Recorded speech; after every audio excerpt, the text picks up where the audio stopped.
Feliz tarde, feliz noche o feliz día, depende del punto geográfico del planeta donde te estés encontrando y nos puedas estar viendo en estas galletas de vida del mes de diciembre. Mi nombre es Mar Clarós y enlazando ya las últimas galletitas de vida de este 2023 en esta quinta temporada, y hoy tengo a un invitado que está al otro lado del océano, está en Argentina, en su tierra natal. Bienvenido, Leandro. Hola, hola Mar, hola, ¿cómo estás? Y hola a todas las personas que están aquí escuchando. ¿Cómo estás?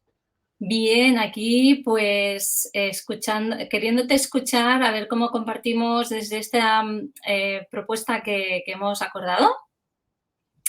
El lenguaje no es inocente, es lo que venimos a Ujú. hablar, Leandro, especialmente tú, que eres el experto en coaching ontológico y ontología del lenguaje.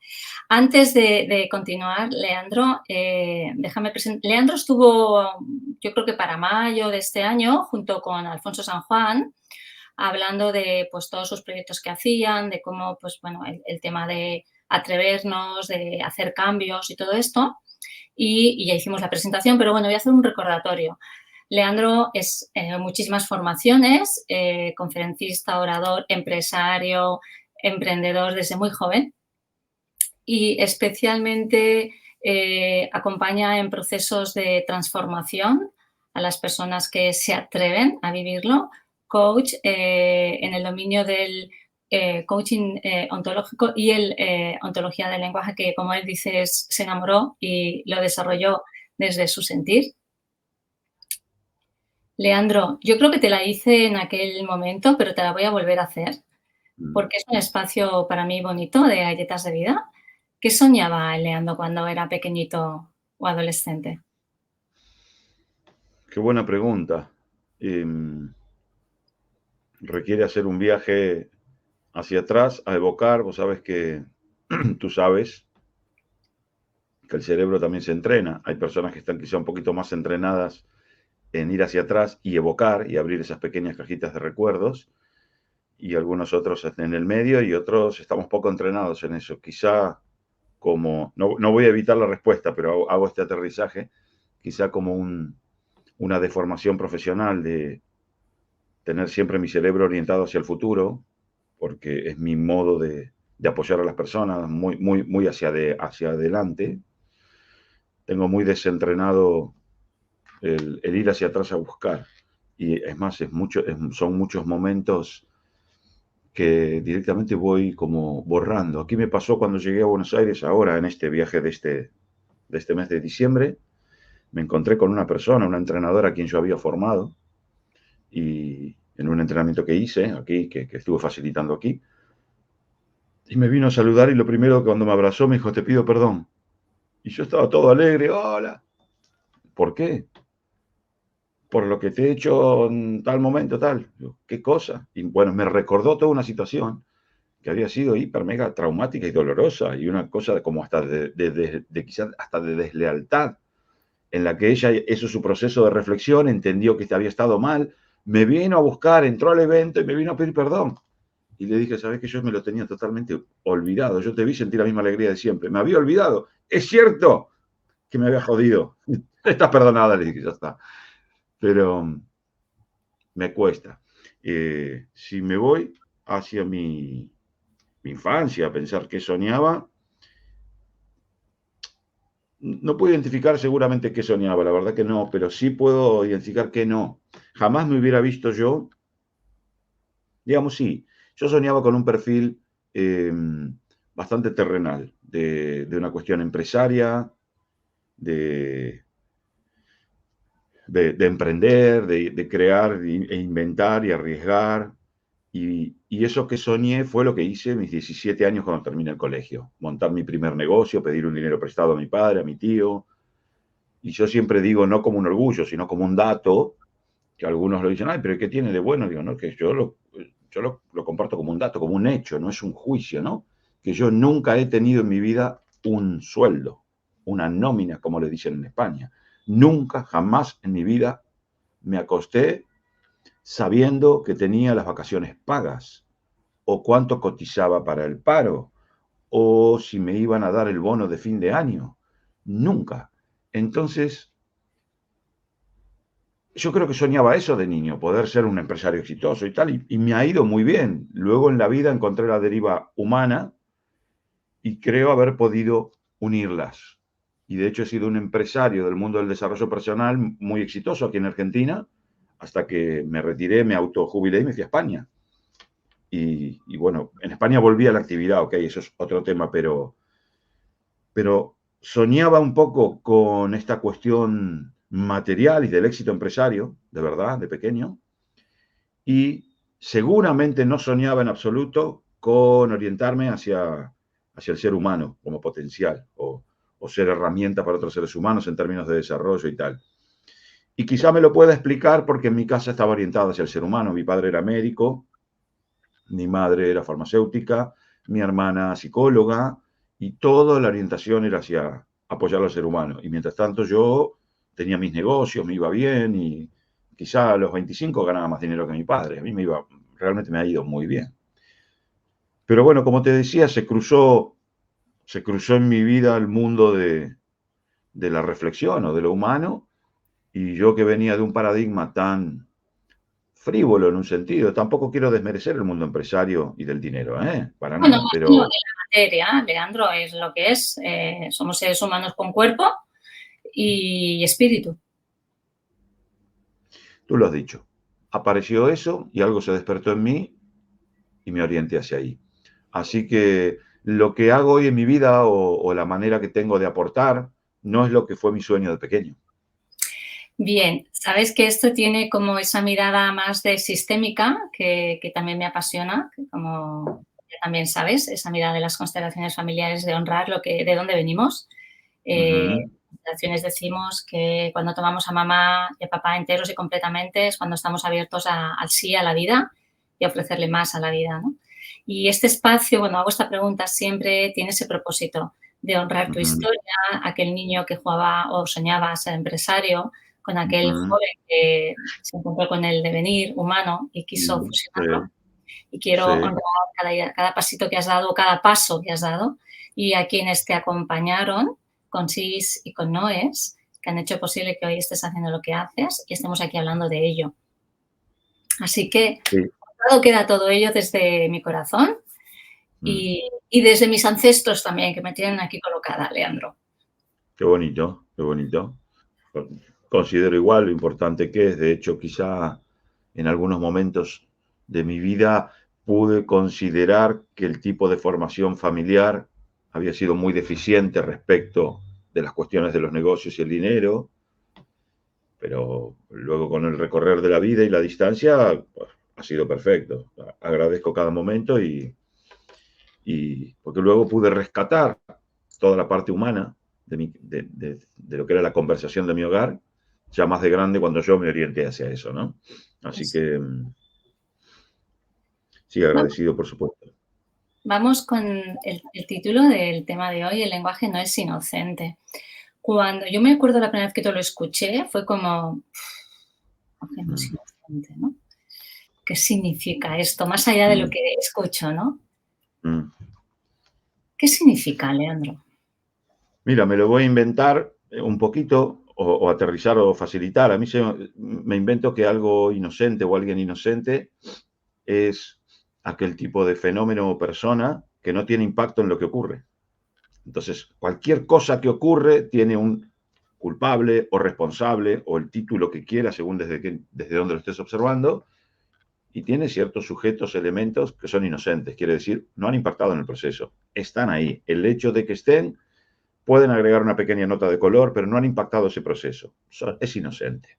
Entonces, yo voy conduciendo un coche, quizá el semáforo no es inocente, pero los árboles que están a los costados del camino son inocentes, no impactan Luego, si miro un árbol y a partir de eso quizá choco, podré decir que el árbol ha interferido. La culpa del árbol podré inventarme, si quisiera. Y el ser humano mm, ha hecho un gran dios de la razón. De hecho, tenemos un montón de filósofos en nuestra historia que luego de reflexionar muchísimo han derivado en conclusiones como, por ejemplo, que pienso y luego existo, ¿no? Algo así como devengo en ser humano a partir de que pienso. y mi razón me distingue de todo el resto de los seres humanos compañeros del planeta. Es mi razón la que me distingue. Y en eso hemos creído durante muchísimos años los seres humanos. Luego eso ha comenzado a virar y hemos encontrado que quizá no por el hecho de pensar es que nos diferenciamos y no por el hecho de pensar nos conectamos. Hay un vehículo crucial y ahí es donde entra mi creencia ontológica y mi tipo de coaching ontológico, y es que ese vehículo es el lenguaje. Y es el lenguaje, en todo caso, lo que nos distingue o diferencia de otros seres humanos. La posibilidad no solo de coordinar acciones a través del lenguaje, sino de declarar un futuro posible.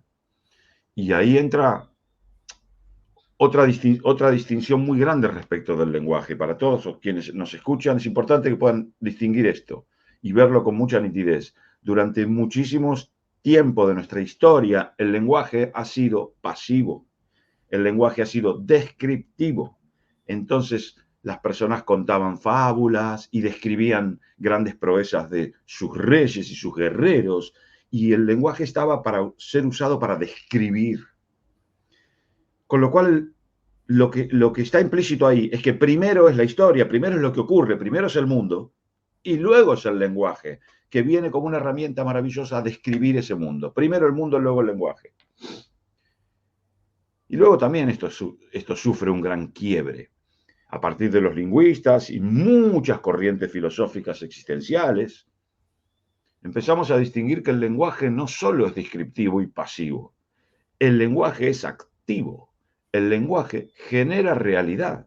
Si acepto esto como idea, aunque todavía no esté fundamentado aquí entre nosotros, pero si alguien pudiera decir, ok, lo acepto como idea, el lenguaje es activo y es generativo, y entonces el lenguaje no es inocente. Porque es ahí donde el lenguaje activo ya intercede en los eventos de tu vida, ya deja de ser inocente.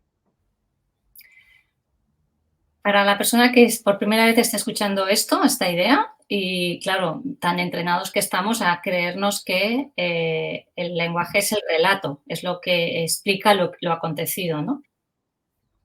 ¿Cuántos libros hemos leído, no? Porque el lenguaje no solamente es el hablado, sino el lenguaje escrito, los dibujos, bueno, todas estas cositas, ¿no? Y con los medios de comunicación actuales, toda la tecnología a favor de la comunicación.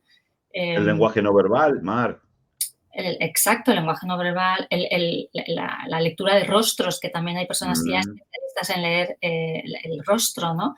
Todas esas inputs que tenemos. Cuando decimos no es inocente, porque podemos cambiar realidad, porque estamos generando nuevas posibilidades, ¿somos esclavos de lo que decimos? Bueno, podemos rectificarlo, podemos alterar quizá lo que decimos. De hecho, incluso los acuerdos están para ser cumplidos, pero en una primera bajada y un primer subtítulo también están para ser renegociados. No lo veo como esclavo, sí lo veo como, no, o sea, no lo veo como determinante, sí lo veo como condicionante. Incluso ni siquiera necesito utilizar el lenguaje verbal, quizás yo me relaciono con alguien, voy a hacer un trámite. Y toda la previa de comunicación no verbal, que es lingüística, ya está precondicionando esa relación. Y quizás yo me puedo ir sin el trámite o con el trámite mal hecho y tal, y podré argumentar ciertos motivos que serán ciertos. Sin embargo, hay algunos otros que tienen que ver con lo que ha sido mi comunicación desde el momento que puse el pie en esa oficina. Y lo que he dicho con mi rostro y con mi corporalidad, mi manera de sonreír o no sonreír, mi manera de saludar. Finalmente no es inocente. Los resultados concretos y objetivos de nuestra vida están interceptados, intercedidos, afectados, llámalo como quieras, por nuestro lenguaje. ¿Qué ocurre y por qué a mí me apasiona tanto lo que hago? Que para un altísimo porcentaje de personas esta idea es completamente transparente.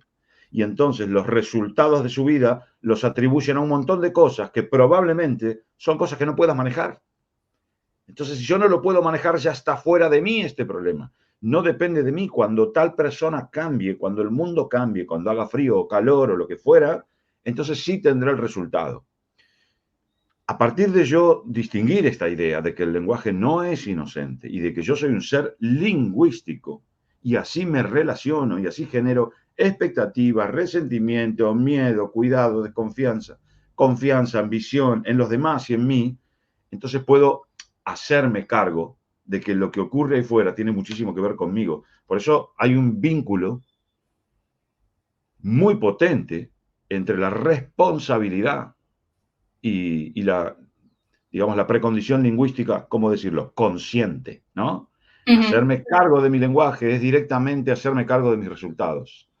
Por eso a veces quizá esto suena como una conversación hiperfilosófica, pero luego cuando viene la gente a mis entrenamientos son una locura de acción y de emociones y de actividad, porque están totalmente vinculados. El lenguaje, de hecho, no solo no es pasivo y descriptivo, y es, y es activo y generativo, sino que el lenguaje en sí mismo es acción. Yo en este mismo momento contigo estoy llevando adelante una acción, que es la de exponer, es la de hablar. Y esa exposición en las personas que están escuchando está generando algo que de no haber sucedido esto, ese algo no existiera. Entonces el lenguaje es acción y es generativo de lo que ocurre ahí fuera. En tanto esto sea transparente, me pierdo de utilizar en mi vida una herramienta brutal. Y tampoco cuando decimos no es inocente porque no nos damos cuenta que al hablar estamos impactando en el sentir del otro que está en escucha, ¿no? Y en función del estado de ánimo en el que se encuentre, lo podemos condicionar, lo podemos sugestionar, podemos tener un impacto en esa emocionalidad que está del otro que está escuchando. Y cuántas veces pasa esto que estamos, pues vamos a poner el ejemplo que siempre ponemos a los políticos escuchándolos y está generando un impacto en las personas que lo escuchan, votantes o no votantes, ¿no? Y como tú dices, parece que sea el otro el responsable de todo eso que acontece en mi vida, ¿no? Mm. No solo, Sí. te escucho, perdona. No, no, no, di, di, di. Que no solo lo que estamos impactando en los demás, sino lo que estamos reafirmando y también impactando hacia adentro. Porque otro costado observable de la idea que el lenguaje no es inocente podría ser que a partir de cómo yo hablo, también vivo. Eh, Nietzsche decía que el lenguaje es la ventana al alma, que es Ujú. a través del lenguaje por donde yo puedo mirar quién tú estás siendo en tu vida, ¿no? Entonces, como tú te expresas, tampoco es inocente. Vamos a aterrizar la conversación en una conversación de bar, normal.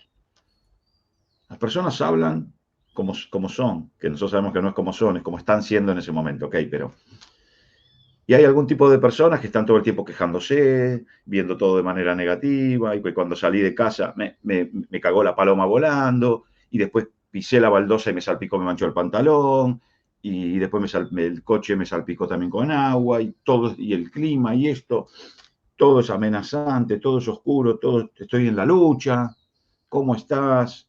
Tirando. Es ahí donde yo quizá me gusta marcar, ostras, el lenguaje no es inocente. No solo ahí estoy pudiendo ver qué tipo de persona estás siendo en el mundo, sino que todos tus resultados se explican. A partir de ahí, se explican. Entonces, quizá el poder hacer un giro lingüístico, lo que nosotros decimos girar conversaciones, luego en el tiempo, con la suficiente determinación y con paciencia, ese giro se podrá traducir en la realidad en resultados, ¿no? En resultados, en relaciones. Requerirá quizá entrenarlo. El lenguaje está hiper mega entrenado. Muchas veces es automático. Mis reacciones son automáticas. Y ante un mismo evento, distintos patrones lingüísticos. Pasa lo mismo y alguno dice, bueno, ok, es perfecto como es, será una oportunidad, tal. Y otro puede decir, ¿qué oportunidad? Esto es un desastre. Ahora estamos todos jodidos. Mismos eventos. Luego, nosotros actuamos en consecuencia y nosotros tenemos un mandato brutal de ser coherentes. Para nosotros la incoherencia es una herejía total. Entonces, si todo está jodido, voy a obrar como si todo lo estuviera. No, porque si no me siento excluido, soy el raro, soy la oveja negra, ¿no? Y Exacto. una de las cosas que al ser humano, más le duele, ¿no? El que le saquen, ¿no? Del grupo, del clan. Estás hablando de todo esto y lo que te quería preguntar también es, pensamiento y lenguaje. Claro, el pensamiento se construye también desde una conversación interna, con lo cual el lenguaje está en el pensamiento, ¿no? Construimos desde el discurso o el idioma que nos hemos aprendido de nacimiento, que hemos escuchado siempre, con actos lingüísticos concretos, ¿no? Con interpretaciones también, con un montón de historias que parece que no, pero ya estaban antes de que yo llegara.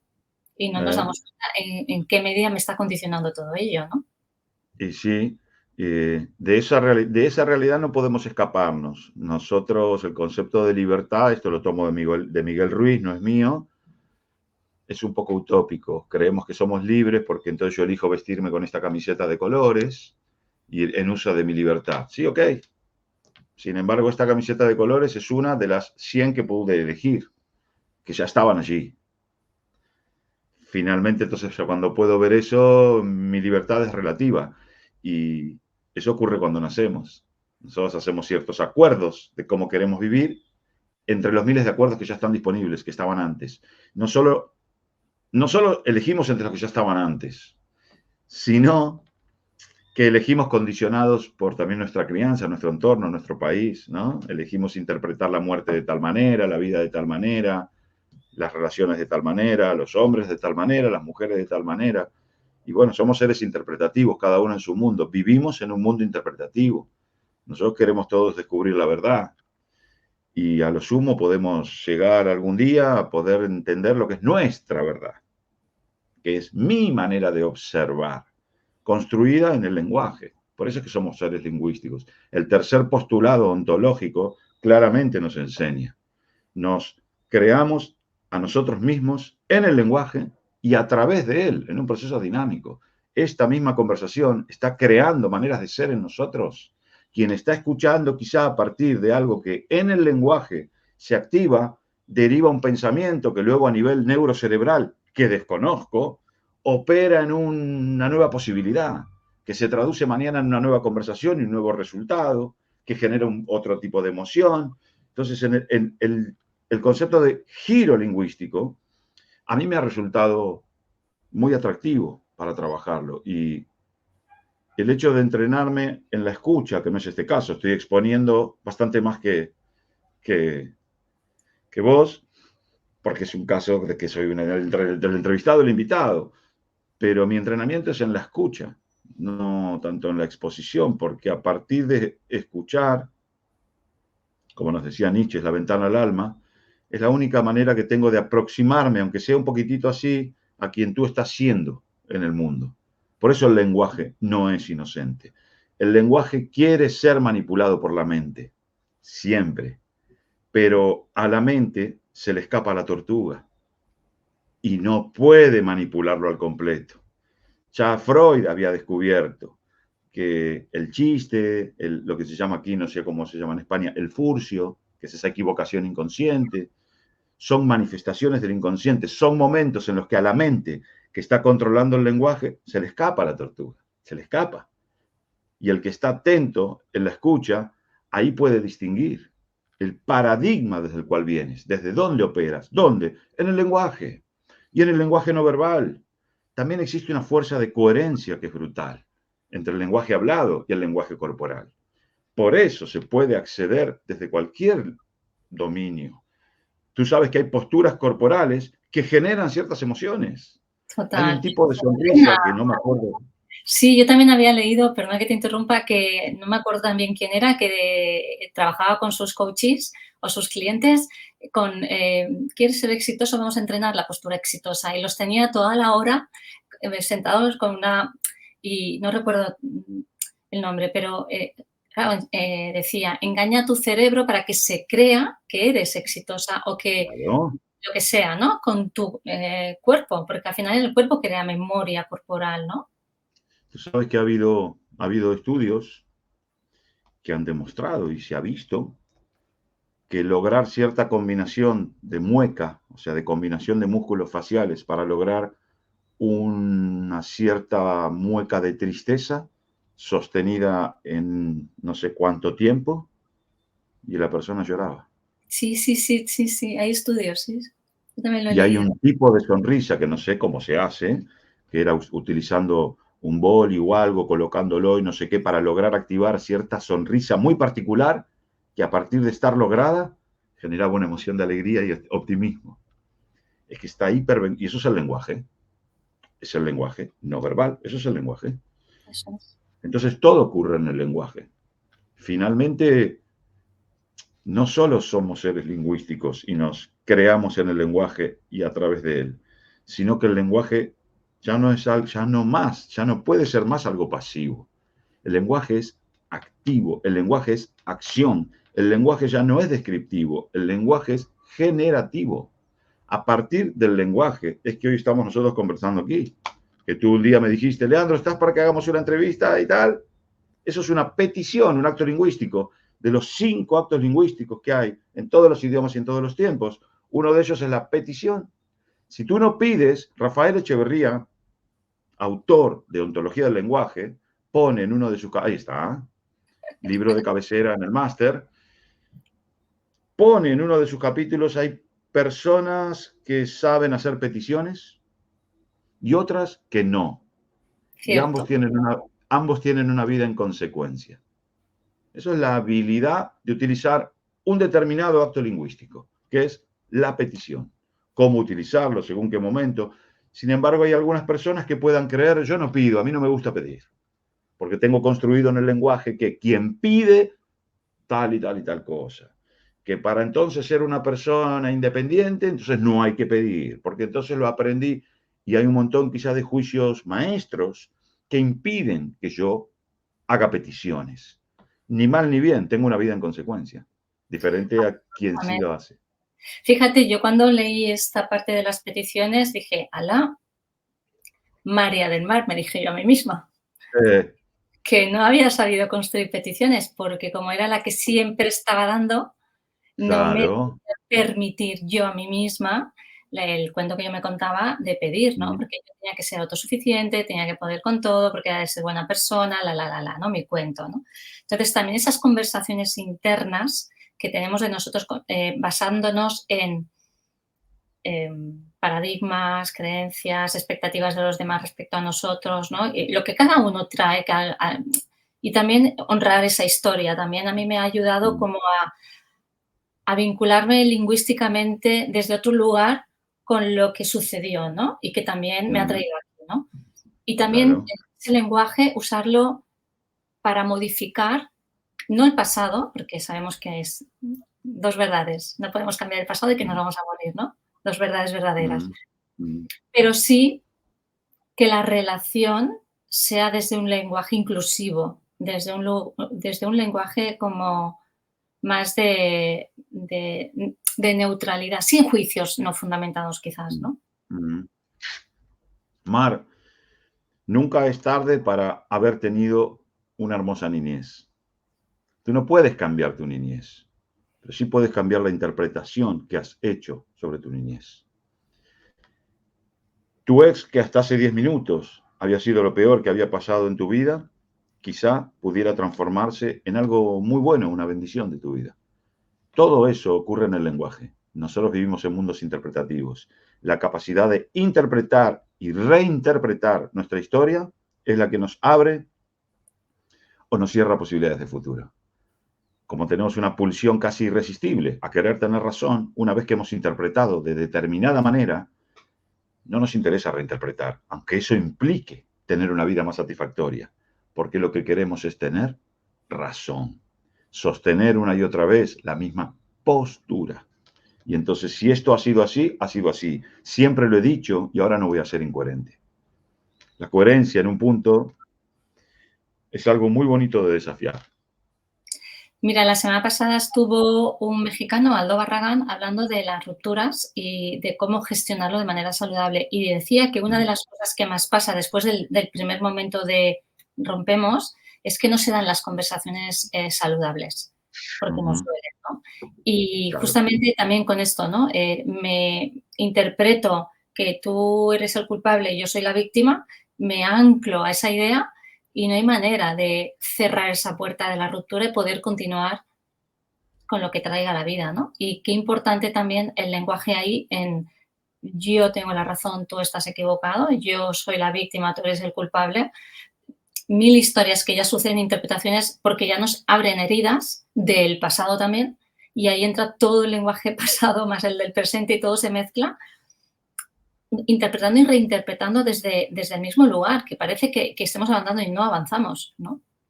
Es que no es un proceso fácil. En cualquier tipo de ruptura estamos atravesados por emocionalidades que nos impiden tener conversaciones hacia la salud, conversaciones de reinterpretar, de apreciar, de valorar, de perdonar. Estamos bastante impedidos, de manera bastante generalizada, y nos instalamos en conversaciones de tener razón, conversaciones de confirmar lo que yo siempre dije. Finalmente, conversaciones que siguen esa pulsión de ser coherentes.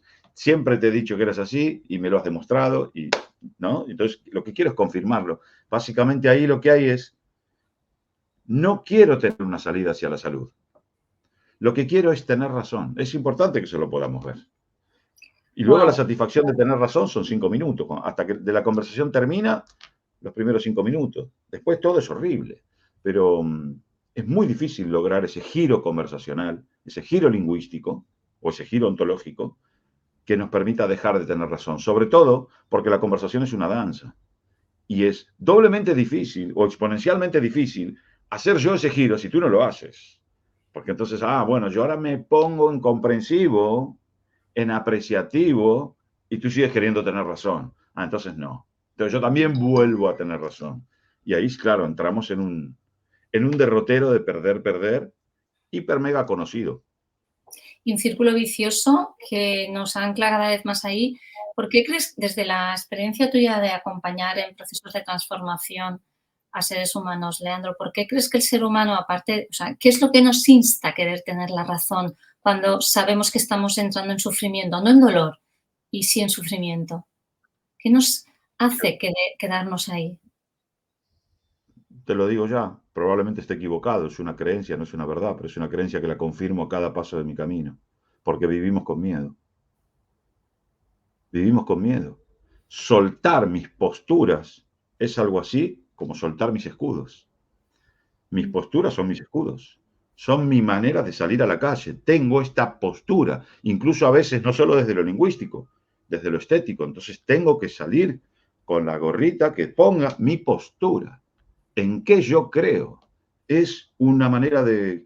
es muy avanzada. Entonces soltar todo eso y mostrarme sin posturas, sin posiciones, requiere unos niveles de valentía muy altos. Básicamente yo creo, y puedo equivocarme de vuelta, que lo que motoriza las posiciones, tener posiciones y el deseo incontenible de tener razón es vivimos con miedo.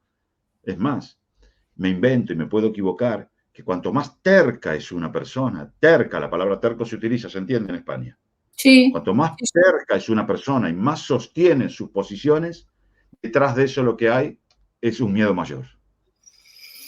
¿No? Y nuestra manera de sobrevivir son nuestras posturas y ser coherentes. Es lo que yo creo que ocurre, ¿no? Que en realidad ese miedo existencial está operando. Y en este caso es lo que está motorizando esto. fíjate que Imagínate cómo, imagínate, perdón, y con esto cierro, ¿no? Imagínate el nivel de valentía que requiere poder hacer una declaración de tipo, mira, todo lo que he dicho sobre ti durante todos estos años, no sé si es cierto. Me permito repensar todo lo que ha pasado y pedirte perdón por todo el daño que te hice. Eso se muestra como debilidad, ¿no? Fortaleza es, tengo razón, soy una persona que va y le dice a la gente todo de frente. Claro, es que estás aterrorizado de la vida. Es que por eso lo haces. incluso con Porque ya uno el mismo, nivel... Leandro, ¿Cómo? la idea que yo mantengo de mí misma, tú mantienes de ti mismo, aceptar que lo que te has dicho a ti mismo ya no, porque entonces entramos en un vacío. Yo estoy empezando ahora Eso, con un curso de milagros, ¿vale? Voy por las primerísimas lecciones, pero va un poco por ahí, ¿no? La invitación es a vaciarnos de ese ego que piensa que lo que hay fuera es verdad. pero cuando te vacías de ese ego que piensas, quedas desnuda, ¡Wow! ¡Qué miedo! totalmente desnuda y vulnerable ante la vida, que se presenta como amenazante, porque siempre lo ha sido. Y entonces más vale me quiero llenar de juicios, ideas, conceptos, caracterizaciones, conceptualizaciones y luego defenderlas a muerte, en un intento por sobrevivir a la incertidumbre que es vivir. Por eso, por eso digo, y me puedo equivocar, que es el miedo lo que alimenta eso. Y por eso digo que cuando alguien se muestra muy férreo, convencido y defendiendo sus posturas, es diametralmente opuesto a los niveles de miedo, ¿no? Digamos, hay mucho miedo ahí atrás. Me lo invento. Quizá me pueda equivocar, ¿Cómo pero los puede ser algo que puede invitar a reflexionar, ¿no? vamos a tomarlo como reflexión, tú y yo aquí y ahora? ¿Cómo superamos? Estamos aquí charlando y reflexionando, filosofando. ¿Qué acciones, qué propuestas, qué atrevimientos requerimos hacer para probar qué pasa? Fíjate que tú estás entrando en un camino de exploración a partir de un curso de milagros. Algunos otros lo hacemos a partir de una experiencia ontológica. Otros lo harán probando algún hongo con algún guía chamánico. Y algunos otros lo harán quizás sentándose a mirar el atardecer en el mar en soledad, a fumar un cigarro y a reflexionar. Es que no hay un único camino. Si me preguntas a mí, cualquier camino que lleve a dudar de tus posturas, cualquier camino que lleve a hacerte preguntas en lugar de tener tantas respuestas y argumentaciones, es un camino hacia la salud, cualquiera. Yo no soy un talibán ni un fanático de mi disciplina, que es el coaching ontológico. Hay miles de maneras de entrar adentro tuyo. Yo conozco una, me he hecho experto en una y en esa creo porque sé que funciona, pero que no es la única. Mira, has comentado un curso de milagros. Sí, porque Y en has estos dicho, momentos con el coaching ontológico me está haciendo muy así, en el sentido de que en el momento en que me cuestiono algo y me invito yo a mí a ver qué pasa, es verdad que llegan otras cosas que te dicen, mira, pues al final también es esa flexibilidad ante la vida y ante mí misma, ¿no? De decir, me doy el permiso de cambiar de opinión, porque claro, yo no sé a ti, pero a mí me habían dicho que hay que tener palabra en la vida. claro, a mí Y que también. si no mantengo mi palabra es que soy una persona deshonesta. Ojo con Claro. ello. Entonces, claro, si yo te he dado mi Fíjate que, palabra de que tengo que ir por aquí, voy a ir por ahí, aunque vaya coja. sí, pero fíjate qué curioso, porque quizá antes de dar mi palabra de que voy a ir por aquí y luego ir por ahí, aunque me haga daño o haga daño a los demás, quizá pueda yo un día poner antes una palabra y es que me permito aprender y doy mi palabra en eso. Yo uso mucho una canción que se llama Metamorfosis Ambulante para uno de mis entrenamientos. Y la canción en uno de sus tramos dice, ahora digo esto que digo y ahora quiero desdecir lo que te acabo de decir. Y eso es la libertad. Imagínate poner atrás de esa palabra que hemos aprendido, sé coherente. Bueno, pero antes de eso puedo poner una y es, voy a ser coherente, pero no en mis posturas. Voy a ser coherente en que soy un tío que se hace preguntas. Voy a ser coherente en que soy una persona que se permite cambiar de opinión, o pedir perdón o agradecer. En eso voy a ser coherente. Bueno, ahí estás siendo coherente. ¿Querías ser coherente? Lo eres, solo que ahora permitiéndote reinterpretar la historia. No, no tenemos por qué perder la coherencia, ¿eh? Si es algo que nos cuesta tanto perder. Volvemos a lo mismo. Dejo de ir fuera todo el rato en esa imagen que yo quiero construir, ¿no? Para ir adentro a esa conversación interna y reconstruirme, ¿no? O deconstruirme para reconstruirme y atravesarme en el vacío y mil historias, ¿no? En ese eh, acto generativo del lenguaje interno que al final se acaba Mm, expresando fuera también, ¿no, Leandro? mm. El viaje es hacia adentro, siempre. Me puedo equivocar. Me invento que el juego de vivir es de adentro hacia afuera. Me lo invento yo, ¿no? Ujú. ¿Y cómo lo puedo fundamentar? Si es de afuera hacia adentro, estamos jodidos. Dura muy poco, ¿eh? ¿Dónde quedo yo si es de afuera hacia adentro? En ningún lado. Como una especie de marioneta que sigue lo que ahí fuera ocurre, se usa, se dice, o toca hacer o decir. Y cuando es de adentro hacia afuera se pone bien interesante. No siempre gustará, no siempre caerá bien y permite sobre todo la metamorfosis ambulante, el rediseño del ser a cada momento. Ahora digo esto, pero en 5 minutos voy a desdecir lo que acabo de decir. Y eso es la libertad. Y hacernos cargo, al final te lleva al lugar de me hago cargo de lo que me pasa a mí y de lo que digo yo, ¿no? Y como tú lo interpretes, esto El también, lenguaje finalmente, según qué el, conversaciones, es como, oye, claro, pero lo has dicho. Digo, ya, pero tú sientes lo que sientes, eso es tuyo, no es mío, ¿no? El lenguaje no es inocente. Yo puedo, de manera no inocente, consciente o automática, pero nunca inocente, decidir insultarte, por ejemplo. Y tú puedes decidir qué hacer con ese insulto. Y eso Total. derivará en que puedas enojarte y reaccionar, o sonreír y seguir tu camino, o quizás sonreír, cogerme de la mano y decirme, siento mucho y me duele mucho, que lo único que puedas hacer sea insultar. Es que eso también nos lo enseña Deepak Chopra, ¿no? Yo puedo insultarte y tú puedes elegir no enojarte. Es que finalmente también ahí está el de adentro hacia afuera. Si fuese de afuera hacia adentro, ante un insulto solo queda una posible reacción. Sin embargo, no, es que no debiera ser así. Ahí es donde reside el poder personal, en qué hacer con la circunstancia, ¿no? Y eso es una construcción lingüística. Porque hoy empezamos conversando y lo que nos juntó aquí fue la idea de que el lenguaje no es inocente. Exacto. Todo tiene, que no sea inocente no significa que sea culpable. Se acaba de interrumpir esa parte final y no escuché lo que has dicho. Que no sea inocente. Que el lenguaje no sea inocente no significa que sea culpable. ¡Qué lindo esa! Nunca la había escuchado. Acaba de venir. Claro. Preparando la Sí. preguntas para hacerte, es una reflexión interna que es si no es inocente, según los veredictos de los juicios, el veredicto de culpable o inocencia. Entonces me ha venido esa Es que pregunta. falta uno ahí, falta uno como veredicto, porque, bueno, no falta. Estamos usando la palabra culpable como sinónimo de responsable. Sí, Que pero no es como tiene, para que no nos tiene nada. entendamos, ¿no? Es por el tema del juego de palabras, que a mí me gusta mucho el juego de palabras, y meto los juicios, ¿no? Ante un juicio, ante un hecho delictivo, hay el veredicto de inocente o culpable. Claro, pero fíjate la distorsión que genera en nosotros. El veredicto de culpable deriva en un castigo. En un castigo, ahí voy. Por eso Claro, entonces el veredicto de culpable deriva en un castigo. Y como nadie quiere ser castigado, nadie quiere ser culpable. Como nadie quiere ser culpable, todos queremos ser inocentes. Y la víctima es la que es inocente. Hay ahí, algo en el medio, y es lingüístico, que no es ni ser inocente ni ser culpable. Y eso se llama ser responsable.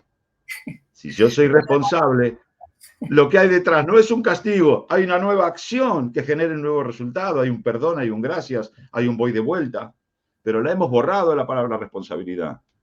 Solo queda ser inocente o ser culpable. Ostras, quiero ser inocente, todos quieren ser inocentes. Y ahí estamos, ahí es donde estamos jodidos. Todos somos inocentes. Yo no fui, yo no fui, yo no fui. ¿Y quién fue? No sé, el político, el clima. por eso El es que el lenguaje no es lenguaje no es inocente. inocente, no significa que sea culpable, sino que es No, responsable. es responsable. Qué buen cierre, ¿no? Me gustó. Te lo robo, te robo esa idea fantástica. El lenguaje no es inocente. Eso no quiere decir que sea culpable, pero sí que es responsable. Qué guay. Me encantó. Leandro, ¿qué estás haciendo aparte de compartir con la familia en diciembre en tu tierra natal?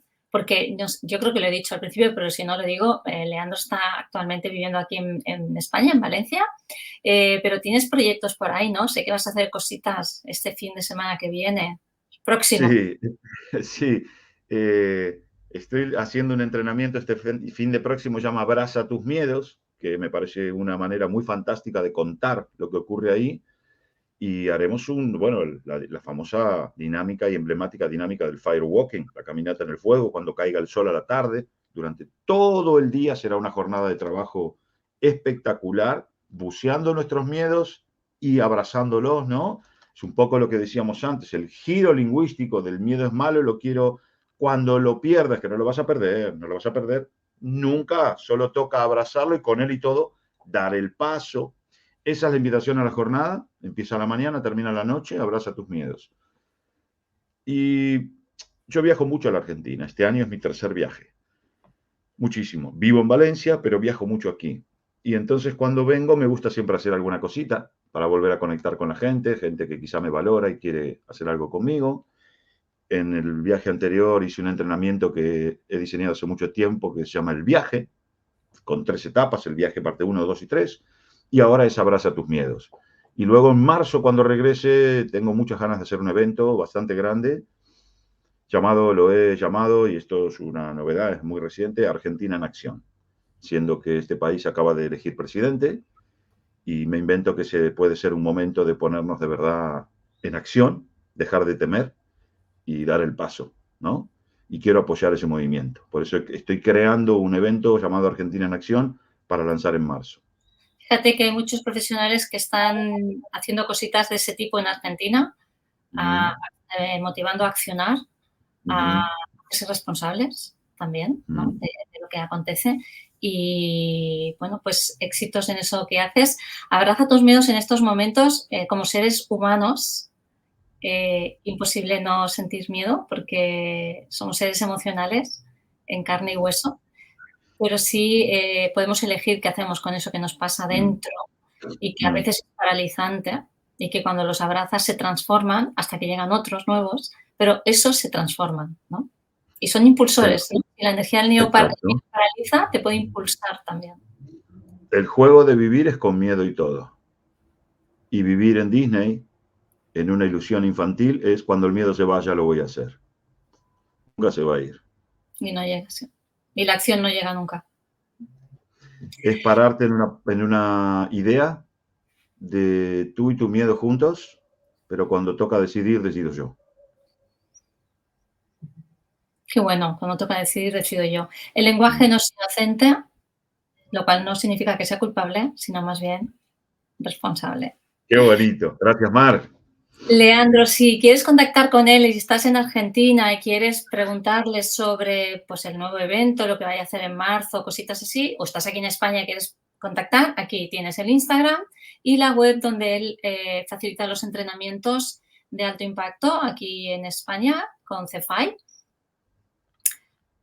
Leandro, ¿algún cierre? ¿Algo que quieras dejar aquí para las personas que te estén viendo o te vean luego con la grabación en los meses venideros? De cara a Abraza tus miedos, lo único que se me ocurre quizá decir es que el único miedo que quizá yo buscaría erradicar, aunque sea una ilusión, es el miedo al miedo. Mi invitación este fin de semana en Abraza tus miedos es a que el miedo pueda aflorar, que dejemos de ocultarlo, abrazarlo, reconocerlo, saludarlo, darle la bienvenida y entender que este juego es con miedo y todo. Y así y todo dar el paso. Estoy escuchando, me viene el libro El dador de sueños, que supongo lo has leído. No, el dador de sueños no. ¿No? Y dice, No. hay un momento que dice que el valiente no es el que no tiene miedo, sino el que con el miedo va. Es claro, es que el que no tiene miedo es que está loco. El que no tiene miedo está loco. Y el que está loco no suele irle demasiado bien en la vida, ¿sabes? Me inclino más por buscar personas en salud, con miedos y aún así dar el paso. Gracias, Leandro. Esa era mi madre que entró a buscarme. Están toda la familia esperándome. Están esperando y te quiero agradecer que están esperando a Leandro para un Sí. evento familiar. Te quiero agradecer tu tiempo, tu generosidad y un abrazo a toda tu familia. Gracias. Beso Feliz Navidad. gigante. Ya nos veremos en España. Feliz Navidad. Chao. Bye bye.